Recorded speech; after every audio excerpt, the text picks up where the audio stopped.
Açalım. Kampa gittiniz, ateşiniz yok diyelim.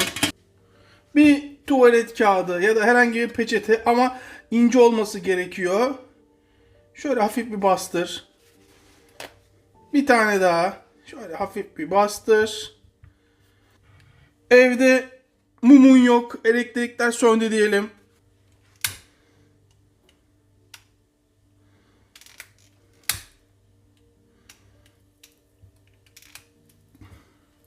Tarife başlamadan önce bir kahve içelim. Ne dersiniz? Su kaynamaya başladı. Görülüyordur herhalde. Hemen bir kahve yapalım kendimize. Ben Şırnak'ta askerlik yaparken yıllar önce, o zamanlar askerlik öyleydi. Şimdiki gibi kolay değil. Bize öğreten ilk şey ton balığından ısı kaynağı ocak yapabileceğimiz ve yediklerimizi mutlaka gömmemiz. Burada kamp yaptığımızın belli olmamasıydı. Şöyle bir karıştır. Koray, bu nasıl bir yemek kanalı? Fen dersi mi? Yemek kanalı mı? Bu arada bu sıcak, buna dikkat edelim. Tabii kafalardaki soru. Koray, peki balığa ne oldu? Balık bozulmadı mı? Gördüğünüz gibi hiçbir şey olmadı. Tabii ki şu anda sıcak yalnız. Görüyor musunuz? Yağ filan hepsi duruyor.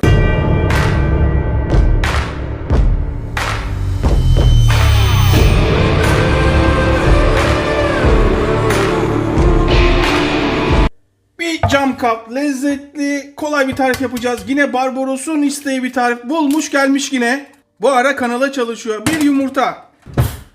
Bir yumurtayı hemen çırp. Hemen çırp. İyice çırptıktan sonra biraz taze soğan. Bu arada ben bir kişilik yapıyorum. Çünkü bugün tek başımayım. Bir taze soğanın sadece yeşil bölümü diye düşünebilirsiniz. İnce ince kesin, ince ince. Hemen kabın içine. Bir avuç maydanoz. Maydanozu da ince ince kesiyorum. Biraz önce de söylediğim gibi tek kişilik malzeme yapıyorum. Bugün tek kişiyim. Tek kişi olmak sorun değil hayatta. Her şey üstünüze geliyor. Sizi kimse anlamıyor. Yalnız hissediyorsanız bilin, en azından bu konuda yalnız değilsiniz. Bak, yine felsefeye girdik. Yine felsefe. Korkmayın, o kadar kötü bir şey değil yalnızlık. Bu hayatta ne kadar az kişi o kadar mutluluk. Bakmayın. Devam. Bir limon. Bir limonun kabuğunun sadece yarısı. Ama sadece sarı tarafı bakın. Limonun sadece yarı kabuğu. Tuz. Bir çay kaşığı tuz. Tuz miktarı sizde. Yarım çay kaşığı karabiber. Yarım çay kaşığı kırmızı toz biber. Yarım çay kaşığı pul biber. Şöyle bir karıştır. Bulamacı bırak. Bir çam kap. Hemen bir süzgeç. Süzgecin içine, bu arada sıcak mı değil, güzel. Ton balığı iyice boşalt. Burada önemli nokta, ton balığının şöyle bütün yağını akıtıyoruz. Bütün yağını akıt, bütün yağını akıt. Bakın, tamamen yağını akıttığıma inandıktan sonra hemen karışımın içine. Bütün yağ burada, görüyor musunuz? Buna ihtiyacımız yok. Şimdi burada tutması için ilk başta yarım yemek kaşığı galeta unu. Bakacağız duruma göre.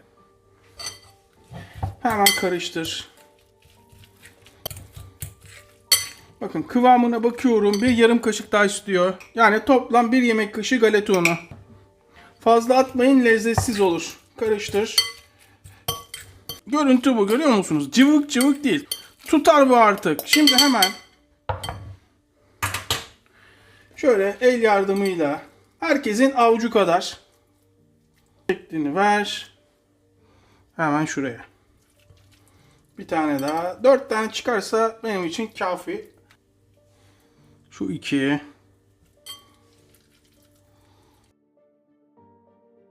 Ya Koray, bu tutacak mı? Merak etmeyin, tutacak. Sonra bastır. Şeklini ver. Harika. 4 tane yeter.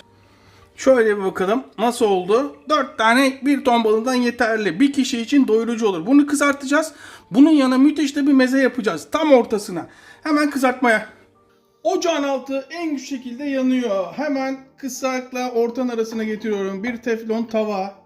Şöyle biraz ayçiçek yağı. Şöyle bir yemek kaşığı kadar. Isınmasını bekliyorum. Bakın hala kahvem sıcak, kahve içiyorum. Ne kadar çabuk, hızlı bir tarif olduğunu buradan anlayabilirsiniz. Köfteler. Bak, dolaba koymadığım halde dağılmıyor, görüyor musunuz? Hemen şöyle. Dolapta 10 dakika bekletirsiniz. Çok daha kıvamı oturur. Ama böyle de kızaracak, göreceksiniz. Şimdi hemen çevirelim. Bir kaşık yardımıyla çevirelim.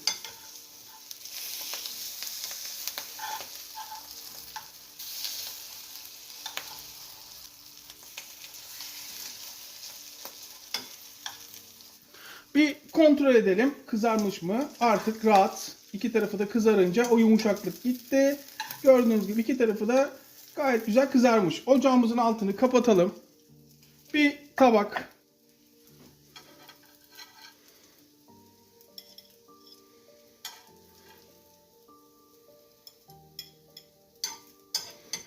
İstediğiniz gibi servis yapabilirsiniz.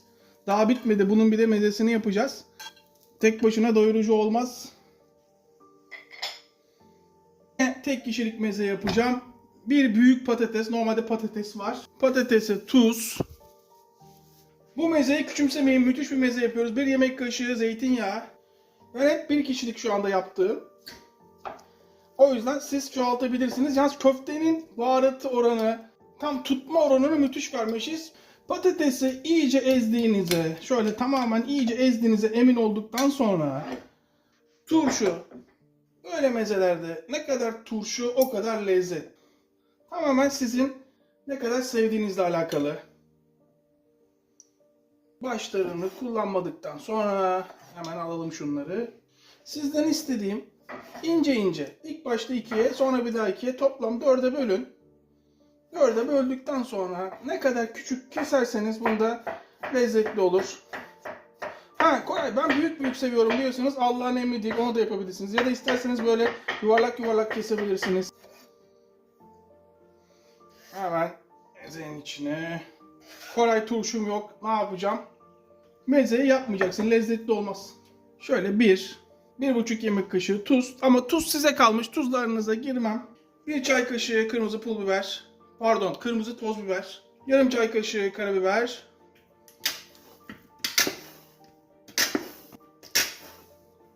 2 veya 3 yemek kaşığı mayonez. Karıştır. Şimdi buraya kadar tamam. Bak, tamamen isteğe bağlı bir yemek kaşığı hardal. Ama bu tamamen isteğe bağlı. Size kalmış. Hangi hardal? Bu hardal. Hiçbir bağlantımız, hiçbir menfaatimiz yok. Ali Koç'un markası, ki benim herhalde reklamıma ihtiyacı yoktur. Ben hayatta kendi kullanmadığım, sevmediğim şeyi, inanmadığım şeyi söylemem. Eğer ki söyleseydim ya da hayatıma öyle devam etseydim çoktan tekniği almıştık. Bizim toplumumuzda yanlış öğretiliyor. Yok ayıya dayı de. Ben ayıya dayı demem. Bırakın yıkılsın köprü. Tuzuna falan tabii ki bakın. Tuzu falan iyiyse. Yalnız bakın, hardal size kalmış ha. Bir kez daha söylüyorum. Hemen şu ortaya. Şunu şöyle dörde böl. Dörde böldükten sonra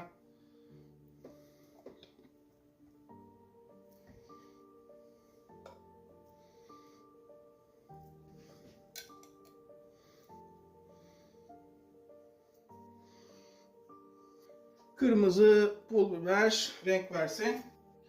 Evet. Şunun bir tadına bakalım isterseniz. Nasıl gözüküyor? Bana sorarsanız müthiş gözüküyor. Meze dükkanı açan ev hanımları, siz de yapabilirsiniz. En büyük gross marketlerden büyük ton balıkları alacaksınız. Konserveleri. Onunla yapacaksınız. Daha uygun olur fiyatı. Ama satabiliyorsanız tabii. Şunun bir tadına bakalım artık. Evet. Tadına bakalım artık. İsterseniz şöyle ilk başta bir elimizle bakalım. Nasıl? Kesinlikle cıvık cıvık değil mi? Hatta bir daha koparalım. Nasıl gözüküyor? Bana sorarsanız müthiş. Açın ağzınızı. Her zamanki gibi ilk lokma sizin. Nasıl olmuş? Dur. Hiç anlayamadım. Bir daha bakayım. Ve tabii ki açın ağzınıza. Şunun da bir tadına bakın. Esas bunu şöyle yiyeceksiniz. Mezesinden al. Sos gibi üstüne sür. Daha sonra Bir tane turşusundan koy. Bunu böyle yiyeceksin.